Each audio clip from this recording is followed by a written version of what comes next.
Welcome to the intersection of technology, cybersecurity, and society. Welcome to ITSP Magazine.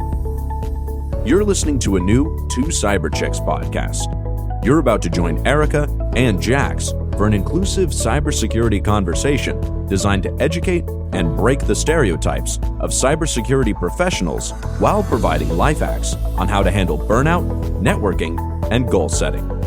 Knowledge is power, now more than ever.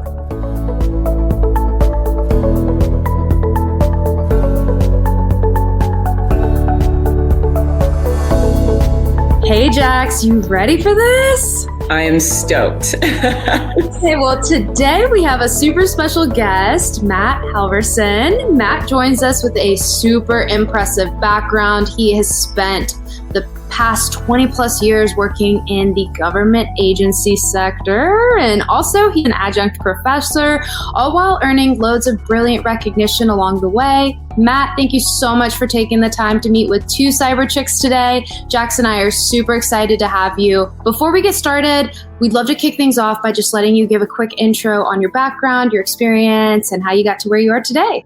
Well, thank you so much for having me. I'm excited to be here also. It's great to speak to two cyber chicks. I have one cyber chick at home with my wife, but having two more is all right, makes it a little nice. So I appreciate that. So as you said, I'm Matt Halvorsen. I'm presently an FBI supervisory special agent on joint duty assignment to one of the Office of the Director of National Intelligence's mission centers. Specifically, I'm at the National Counterintelligence and Security Center in the Supply Chain and Cyber Directorate. That's a hell of a business card that makes my mom proud. The short version is I work supply chain threats. That's what I do.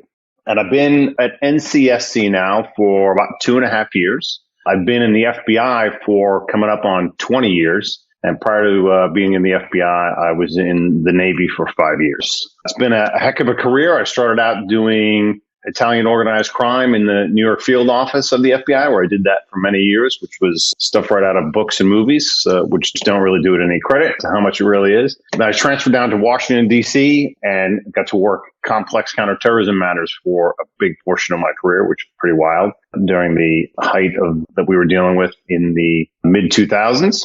And then I started working really the intelligence matter issues. God, I can't even remember when it started in my career, but it's been heck of a ride. I've been doing the supply chain, as I said, for 2.5 years now. It's been incredibly interesting to enter into this space prior to, the pandemic showing up and punching everybody in the face with supply chain issues, right? And I'll say that we work the supply chain threat/security issues vice the logistical issues, right? It's a big differentiation that we want to talk about or mention. But they're all, kind of intermixed in that piece. And as you mentioned, I'm adjunct professor. I've been at Georgetown teaching now for a little over a year. I'm entering into my 5th semester teaching here come March, which has been a heck of a ride as well.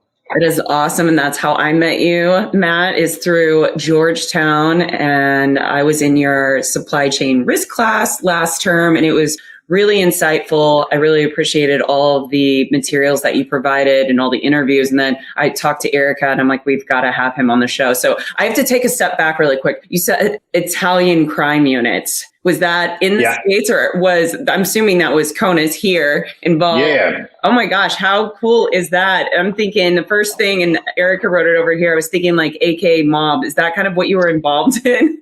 That's exactly what I was involved in. Italian organized crime, traditional mob investigations, traditional Italian organized crime in the New York field office. So I specifically investigated the Colombo crime family. That was the family squad that I was assigned to. And I did that for 5 years. It was incredibly interesting, rewarding work. I worked with some tremendous investigators, really kind of earned my chops and learned the business of being a criminal investigator doing that work.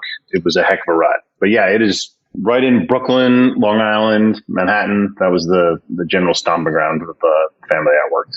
That's so wild. And now we're fast forward and you are smack middle in supply chain. And you mentioned it, and I'm glad that you brought this up. You work in the cyber supply chain, which is different from some of the issues that we're seeing with the logistics of supply chain. So supply chain, the risks around it. What I'd like to do is take a moment and have you explain what is a supply chain attack? Why is there so much talk around these type of attacks? What are the risks and the threats associated with this type of attack? And why is it so impactful to our nation if we have one of these attacks hit us successfully? There's a lot of questions in there, Jax, right? So generally what we talk about with a supply chain attack is where an adversary is indirectly attacking you, right? They're using one of your third parties as a threat vector to enter into your ecosystem. And so it's really a big part of it is third party risk. So it's understanding those relationships with third parties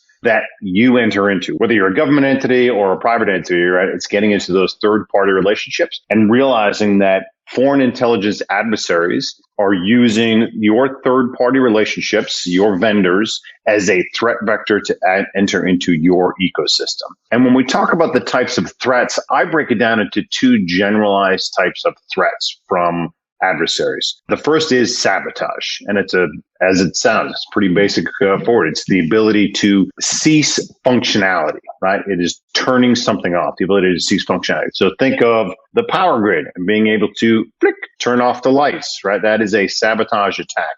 Think of the ability to wipe your system clean, right? Erasing your data. That is a sabotage attack. And there's different reasons that a foreign adversary would conduct a sabotage attack. It could be in what we refer to in military parlance as OPE, operational prep in the environment, which means you want to conduct a sabotage attack to kind of distract individuals. Another type might be to get rid of a competitor, right? Wiping out their data, their research, their systems so that they're unable to continue business, right? That's another reason you would have a sabotage attack. The next generalized type of attack that we talk about is information theft. And we specifically use the term information theft because we don't want people to think that we are solely focused on classified information in government holdings, right? We are talking information which could include intellectual property, personally identifiable information, plans and intents, merger and acquisition information. So it's really information in the broadest sense. So we are not focused just on government. We are focused obviously on private sector as well. Part of the reason that we also want to broaden that term is the US government, generally speaking, doesn't own factories, right? We purchase everything from bullets, band-aids, battleships. The US government buys that stuff. So we need to make sure that we understand that intellectual property, that information is generally being held by private industry, right? Private industry is the one building those things. So they're the ones that generally have that information that's being attacked by foreign adversaries. Not to say that the classified information isn't of value, but it's not the only thing of value, right? There's plenty of information in the unclassified space that is of great value to foreign intelligence entities.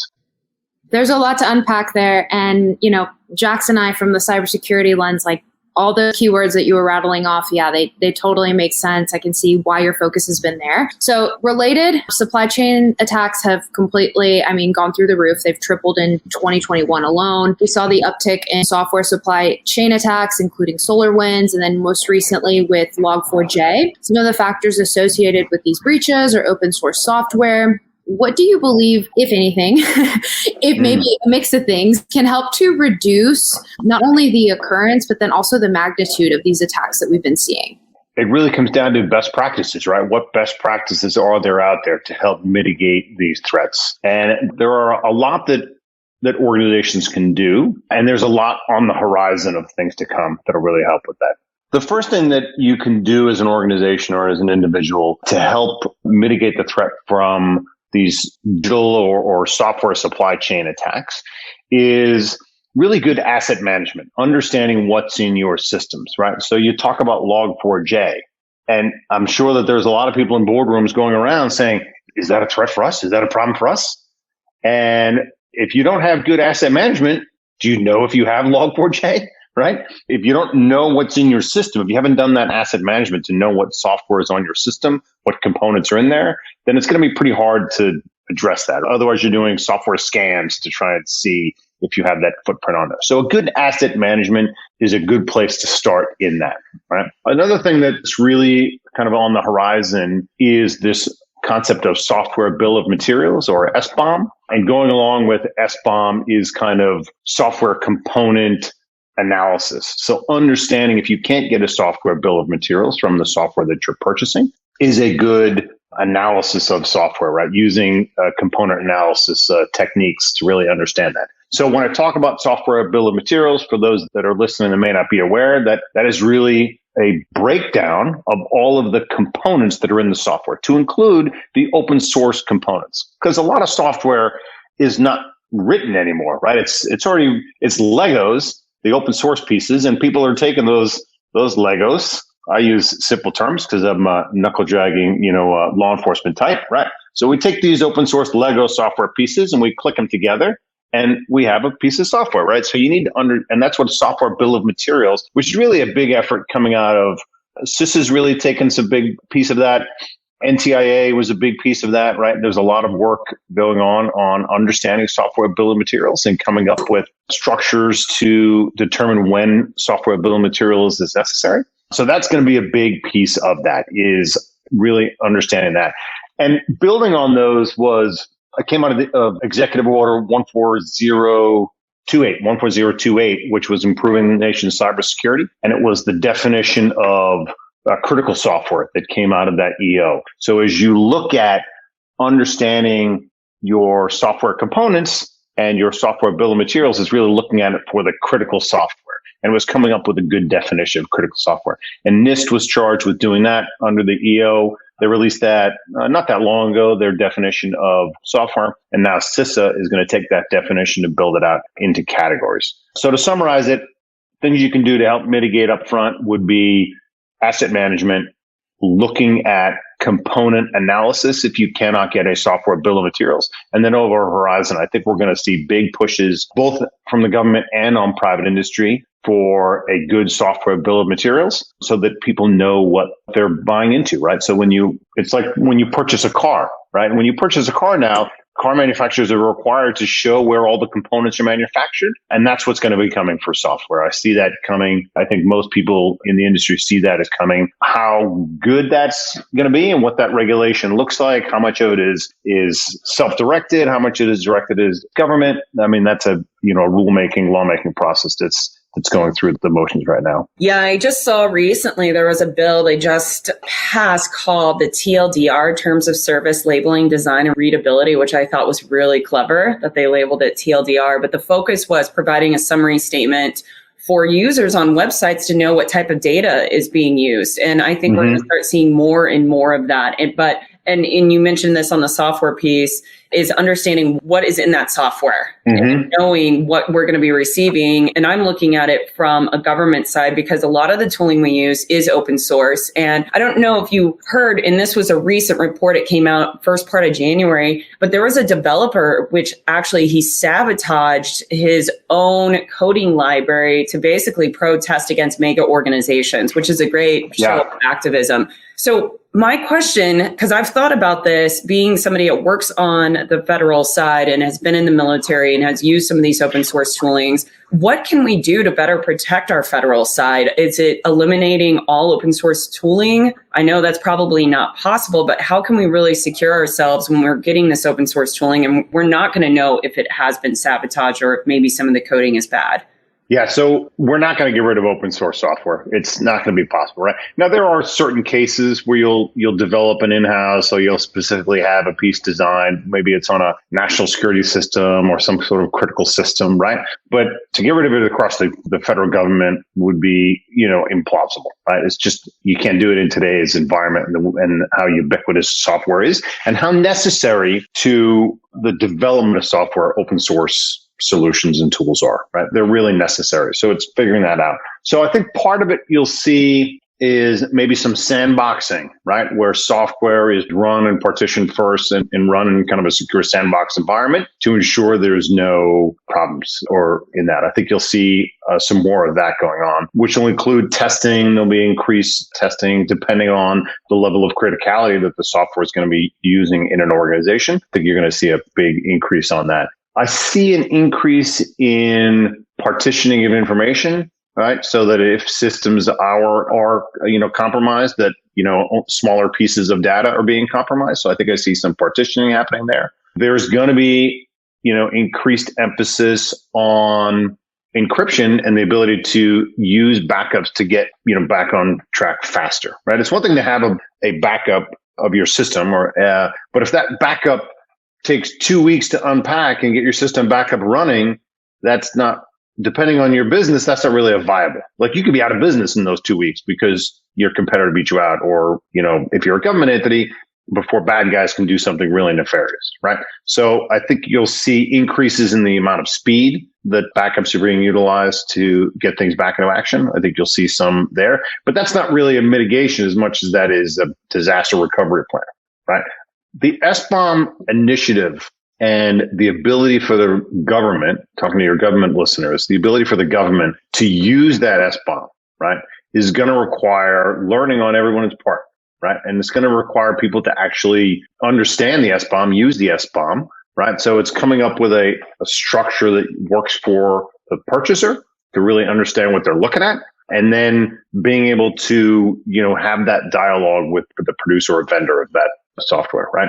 Hey, this component, we're not happy with this component. We find that it's faulty, or it's got, bugs in it, or it's led us down the wrong way before. Can you retool the software without this component? And depending on the size of your purchase, right? If you're the federal government buying a giant suite, you might have the purchasing power to make those changes. If not, you might not be able to. But you have to have those discussions to know what your answer is going to be.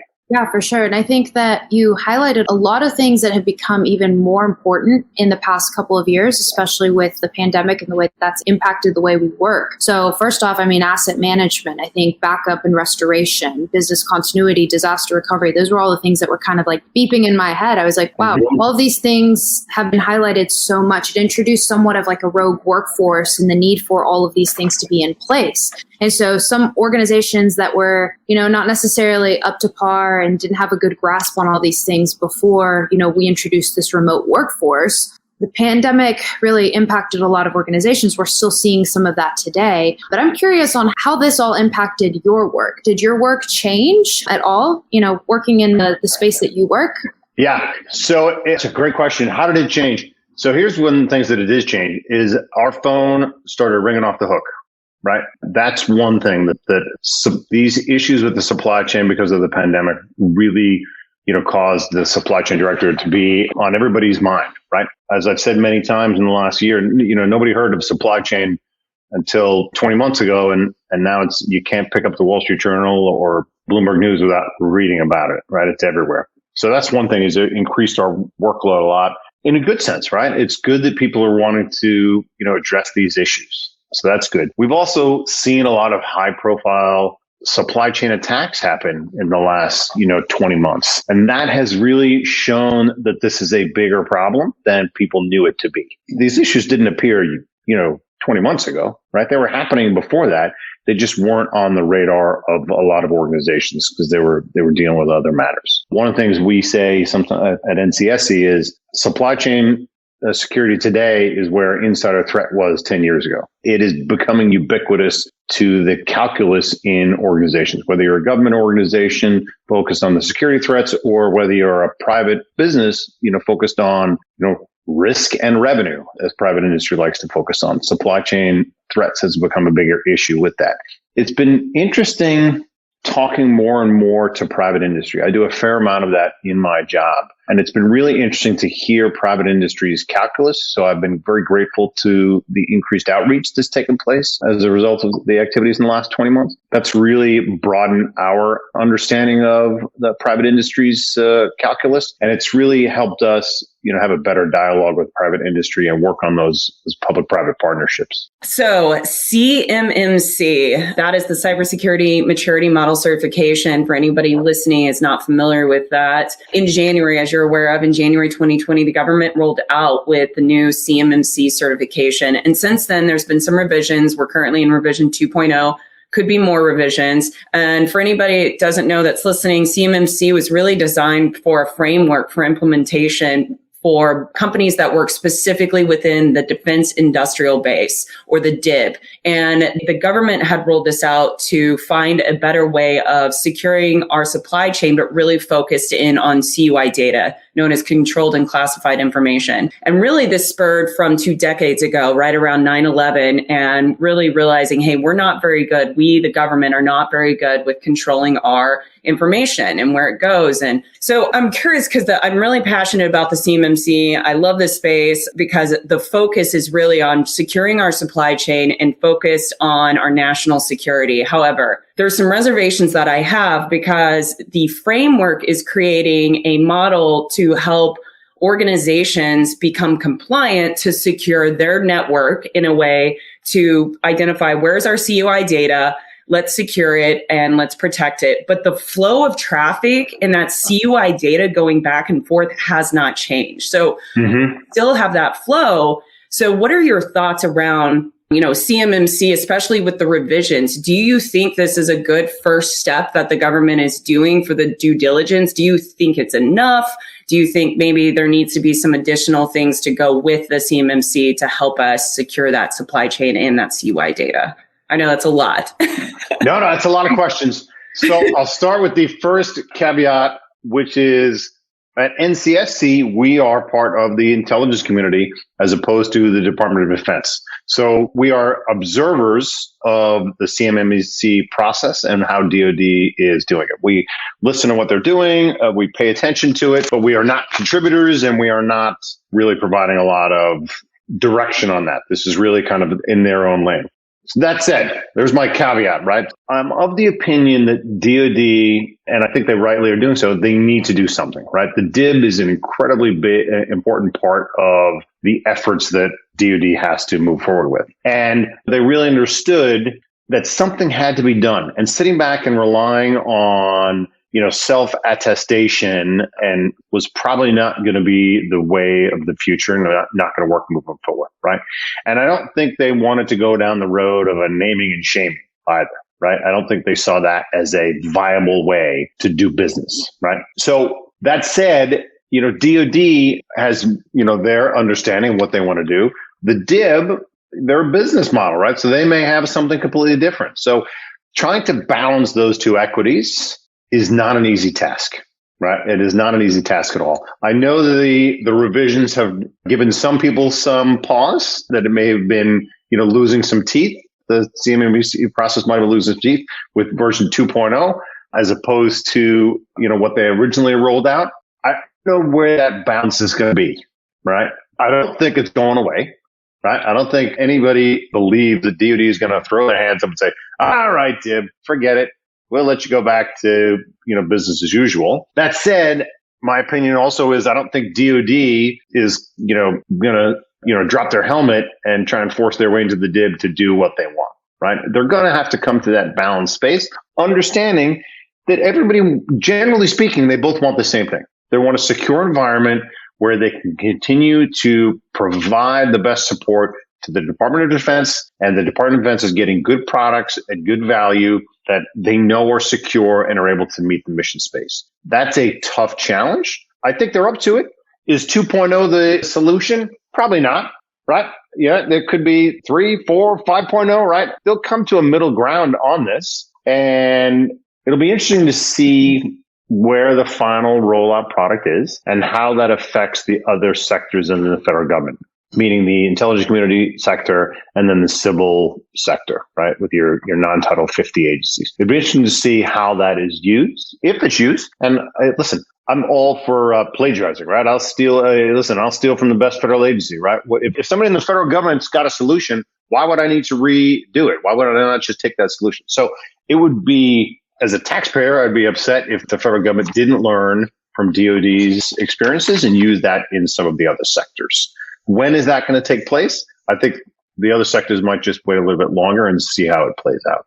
Yeah, I think that's a great answer. We never know when people will be held to something, nor do we know how long adoption will take. So That's a pretty safe thing to say for any of the certifications, frameworks, and everything in our space, just in general. So to be continued.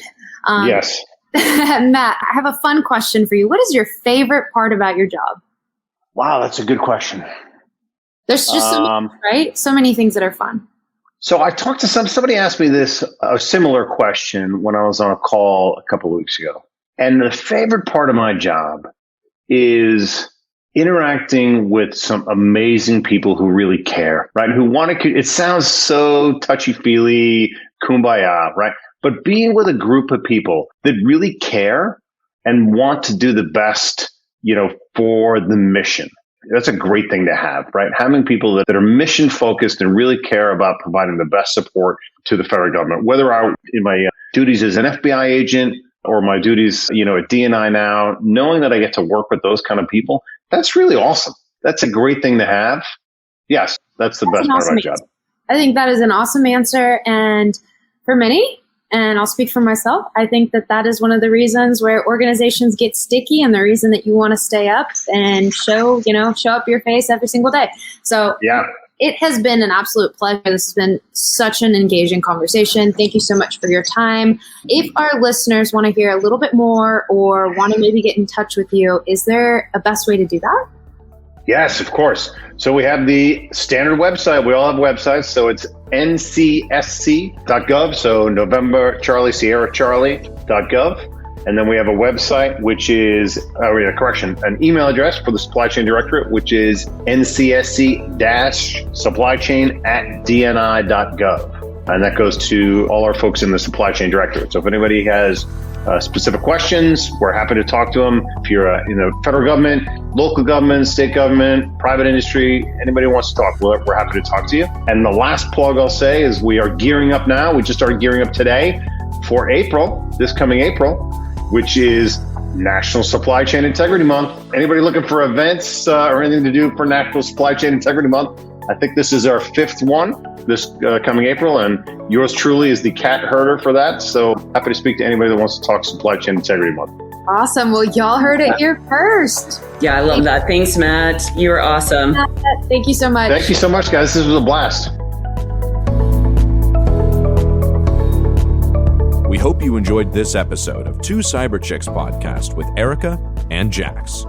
If you learned something new and this podcast made you think, then share itspmagazine.com with your friends, family, and colleagues.